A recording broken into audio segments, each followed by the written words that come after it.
से हम धार्मिक स्वतंत्र हैं, हम हिंदू नहीं हैं, हम न सनातनी हैं न हिंदू हैं। उन्होंने हमें गुलाम बना के रखा था, उनके देवी देवता।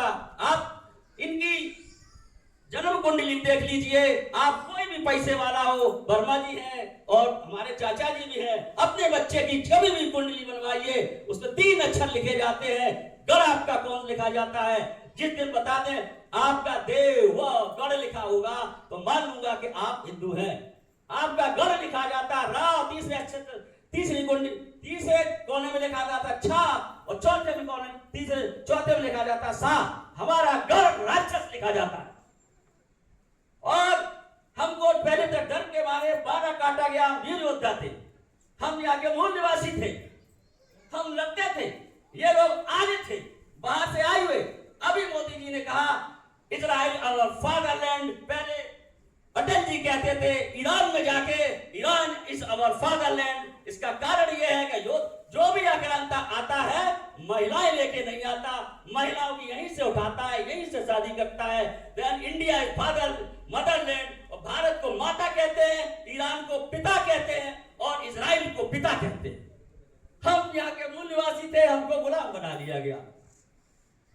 हुआ क्या? अब आते हैं, अब में आते हैं किस पर? आपको ये हक अधिकार मिले कैसे? एक विचारधारा से मिलते। हम नमन करते हैं लॉर्ड मैकाले को, हम नमन करते हैं विलियम बेंटिक को। जब 1834 में लॉर्ड मैकाले भारत में आता है, 1832 में ज्योतिबा फुले का जन्म होता है। लॉर्ड मैकाले क्या करते हैं? यह जो शिक्षा, उनकी उद्देश्य था कि भारत के लोगों को पढ़ाएंगे लिखाएंगे अंग्रेजी में और इनको नौकरियां देंगे। वो एक शिक्षा मान्यूट और मिनट तैयार करते हैं जिसमें कमेटी रहती है, उसमें विलियम बेंटिक होते हैं, लॉर्ड मैकाले होते हैं, उनकी टीम होती है। विलियम बेंटिक का काल एक स्वर्णिम काल है। डॉक्टर लोहिया लिखते हैं हिंदू बनाम हिंदू में कि भारत का स्वर्णिम काल विलियम बेंटिक का और लॉर्ड मैकाले का रहा है। वो क्यों रहा है? वो इसलिए रहा है कि लॉर्ड मैकाले आता है और सबके लिए शिक्षा के द्वार मिनट्स और माइन्यूट के द्वारा खोलता है। वो आईआईटी के सभी कॉलेजों में मिनट्स और माइन्यूट रखा हुआ है, आपके गूगल पर भी मौजूद है। उसके द्वारा जब सबके स्कूल खोलते हैं तो जानते हो किसको पहली शिक्षा मिलती है? पहली शिक्षा पाते हैं सूत्रों में ज्योतिबा फुले। ज्योतिबा फुले पहली शिक्षा लेकर के आते हैं और जब समाज में आते हैं उनकी द्वारात में शामिल हो जाते हैं। दोस्त के जो सवाल होता है, सब देख लेते कि लड़का बहुत अच्छा दिया, इसका भी हम तक लें।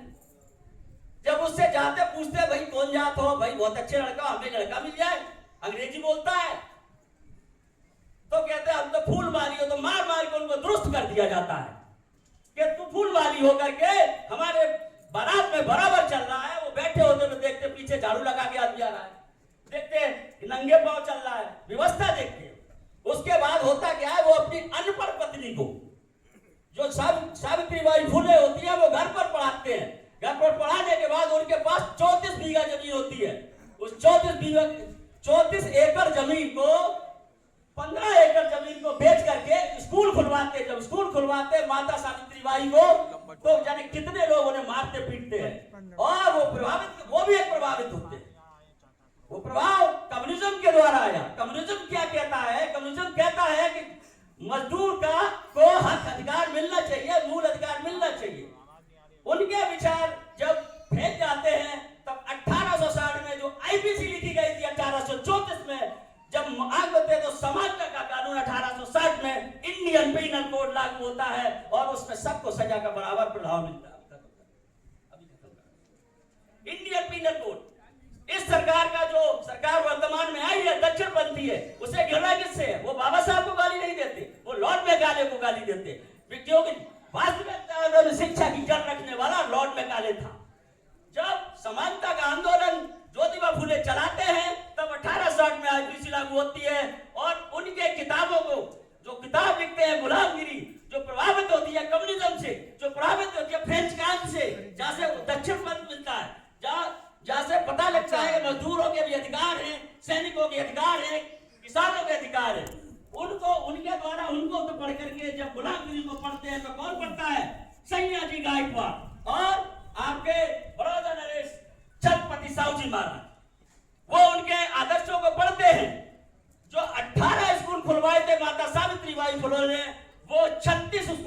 पढ़ाने का काम सैया जी गायकवाड़ करते हैं। और सैया जी गायकवाड़ सचल पुस्तकालय खुलवाते हैं, बोर्डिंग स्कूल खुलवाते हैं, समानता के लिए आंदोलन चलाते हैं।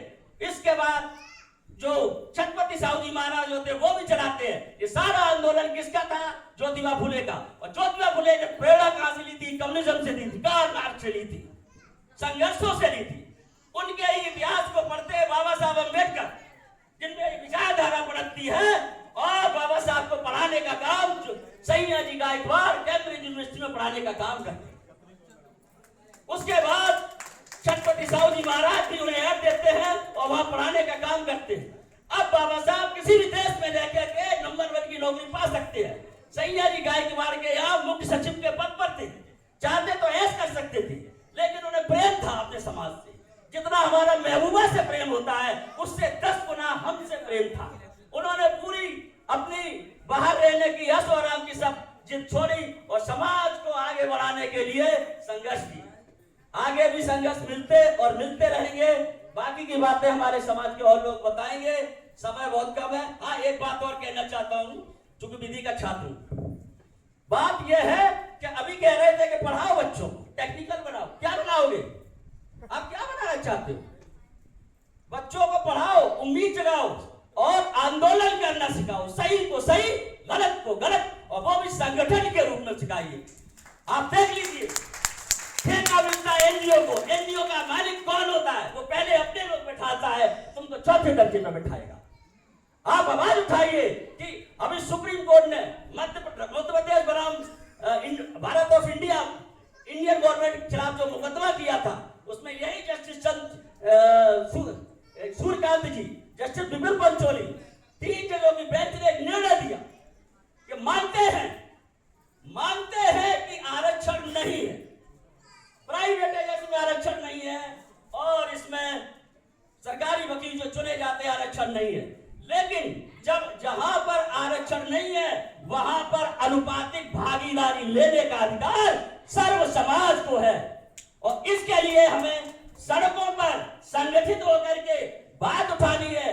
जब बच्चों को लगेगा कि हाँ हमें नौकरियां मिलेगी, तो वो मोटिवेट होंगे, आगे जाएंगे, पढ़ेंगे, लड़ेंगे। आप जेएनयू और जामिया के आंदोलनकारियों के थ्रू कुछ पाना चाहते हैं, देखिए जेएनयू जामिया वाले हमारे अधिकार के लिए लड़ते हैं, जेल जाते हैं, अपने एजुकेशन की परवाह नहीं करते। लेकिन हम सोते हैं, हमको सोना नहीं है। हम हमारे बच्चों को क्रांतिकारी भी बनाना है, पढ़ना लिखना और आंदोलन करना। अगर आंदोलन से हम मांगना नहीं सीखे तो आप जिस स्थिति में हैं उस स्थिति से बदतर चले जाएंगे। आंदोलन करना सिखाना पड़ेगा। शांति मूर्खों का कहना है, आंदोलन वीरों का कहना है। इसलिए आंदोलन करना सिखाइए और बच्चों को पढ़ाइए। पढ़ने के साथ सरकार से हक अधिकार मांगिए। अकेले नेताओं के माला डालने से बचिए। इसी के बाद में अपनी वाणी को विराम देता हूँ। जय हिंद, जय भारत, जय भीम।